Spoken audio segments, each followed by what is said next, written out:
Эми хижаб албетте бул Аллах субхана таала парыз кылган кийим аял кишиге. Аллах субхана айтканда хижабтарын ошо башынан ылдый кийсин деп айткан да Аллах субхана таала аял кишилерди буйруган. Анан хижаб эми эки түрдө болот. Жанагындай чоочун эркектердин алдында муну сөзсүз түрдө көчөгө чыкканда аял киши денеси баардык нерсин жаап, чоочун махрам эмес эркектердин алдында хижаб менен жүрүш керек.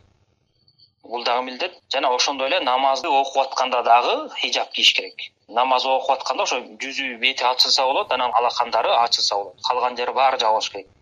Керек болсо бут да жабылыш керек. Чач көрүнбөш керек. Дене толук жабылып, анан ошон менен намаз өтөт. Пайгамбар саллаллаху алейхи вассалам айткандай, аял киши хижабсыз намаз окуса кабыл болбойт деген да. Ошондой хижаб менен сөзсүз түрдө намазды хижаб менен окуш керек. Анан мындай да эмелер бар, түшүнүктөр бар адамдардын арасында. Өзлөрү хижаб кийбейт, бирок намаз окуганга даяр. Көчөдө хижаб кийбей жүрө беришет, бирок намаз окуганга даяр. Үйгө намаз окурда хижаб кийип калышат. Анан шайтан дагы келип, эми сен хижабты толук кийбегенден кийин намазыңды да биротоло ташта деп ошентип азгырга батып алданып кеткендер бар да. Бул туура эмес. Албетте көчөдө хижабсыз жүрүү бул күнөө. Кудай тааладан жооп берет. Анан ошол күнөөнү кылып атып дагы анын аркасынан экинчи күнөөнү кылып, анан мен биротоло намазды да таштап коеюн деген бул чоң каталык да. Намазга өзүнчө жооп берет, хижабына да өзүнчө жооп берет. Ошол себептен намазды эгерде бирөө ушундай күнөөнүн үстүндө жүрүп хижабын кийбей жүрсө жок дегенде намазын таштабасын да.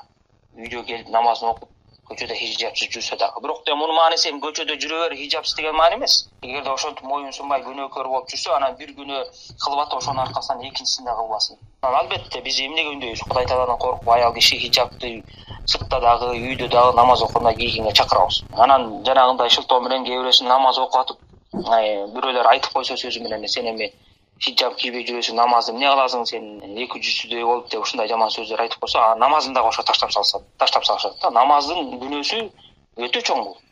Таштоонун күнөөсү. Ошондуктан буга жеңил карабаш керек. Балким ошол адам намазына бекем окуй берген болсо, бара Аллах субхана айткандай, бул акыйкатта намаз жаман күнөө иштерден тыят дегендей, ошо күнөө иштерден тыйып, ошол аял хижабын толук кийип калышы ыктымал, намазда дагы же сыртта дагы.